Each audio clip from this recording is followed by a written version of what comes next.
This is a video about Pythagoras Theorem. What we want to be able to do is find a missing side in a right angled triangle by using Pythagoras Theorem. What we'll also need to know is how to identify the hypotenuse of a right angled triangle.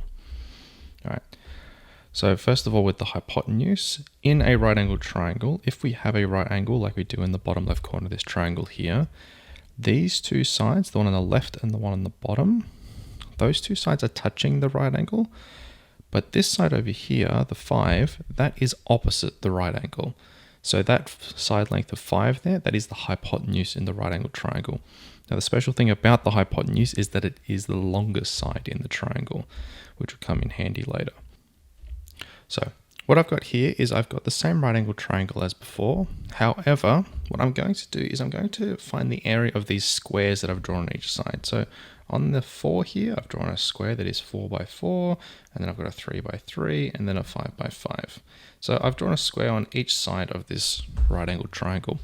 Let's find the area of each of these squares. So let's do the area of this top one here first. We've got the area is going to be 5 times 5, or a better way to write that would be that it is 5 squared, which is of course where it gets its name, which is going to be 25. All right. Now, if you're using a calculator, if we want to square a number, what we're going to do is we're going to do number 5, and we are going to square it, press equals, and that gives us the answer 25. If, of course, you're using one of the other calculators, same thing, but the squared button is right here. Okay. So let's do the same thing for the other side. So we've got the area for this one is going to be 4 squared, which is 16, and the area for this one is going to be 3 squared, which is 9. All right. Now, this is where Pythagoras' theorem comes into play.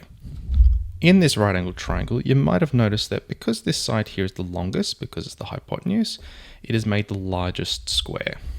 Now, if you look at the two smaller squares, this square here has an area of 16, and this square here has an area of 9. If you do 16 plus 9, you get 25. That means that if you take the area of the two smaller squares, it adds up to the area of the biggest square. And that's what Pythagoras' theorem is all about, is you can find the area of that largest square by adding together the two smaller squares.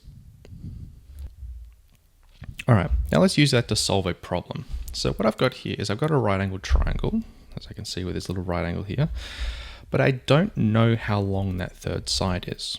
So let's see what I can do to find the length of that third side. So the first thing I'm going to do is I'm going to draw some squares on the sides of this triangle. So what we're going to do is we're going to find the area of these squares. So the area of this side here, square here is going to be 8 squared, which I know is 64. And the area of this square here is going to be 15 squared, which again, if we use the calculator, we can do 15 squared, and we get the answer 225. So the area of this one is 225. Now, using Pythagoras' theorem, we know that these two areas here have to add up to the area of this big guy over here. So if we do 64 plus 225, what we're going to get is 289. Now, what we can do is using the area of that square, we can now find the length of this side right here. Just how on a calculator you can square a number to find the area of the square, we can actually square root a number. So we can do the square root of 289 to find how long the side of this square is. So one last time, we're going to take the calculator here, we're going to do the square root, that's this button right here, of 289, and we get that the side length has to be 17 long. So using the two other side lengths and the area of the squares that they make, we found that the third side length was 17. Now, finally, if you want to use the other calculator, we're just going to use the square root button that is right here. So square root 289 is 17. All right, let's recap what we just did there. So we had the triangle, a right angled triangle. We wanted to find the side length of this missing side here. So what we did is we drew all these squares. We found the area of the two squares that we could find. We then added them together to get the area of this square here, and then we square rooted that number to get the side length of 17. All right, let's try something very similar. So what we want to find here is the side length that's missing on this one. Now the side length that's missing on this one is this bottom one here, and we want to know how long it is. Now, as a slight hint, this is the exact same triangle, so the answer is going to be 15, but let's see how we work that out.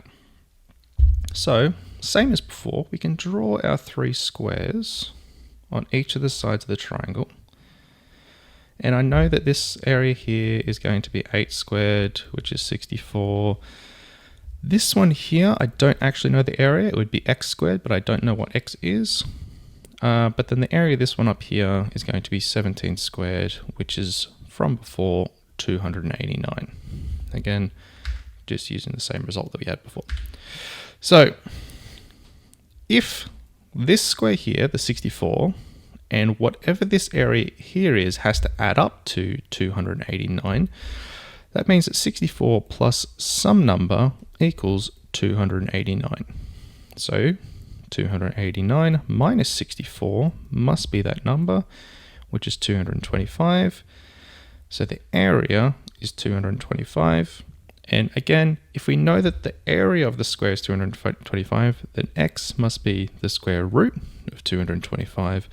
Which is, and again, we'll use the calculator, we'll do the square root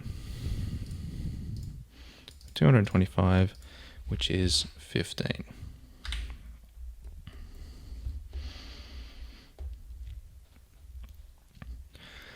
Okay, again to recap, what we've done, we had this triangle, we had 2 of the 3 sides, we wanted to find that third one there, we found the area of the 2 squares that we could find the area of. We know that these 2 must add up to the big guy.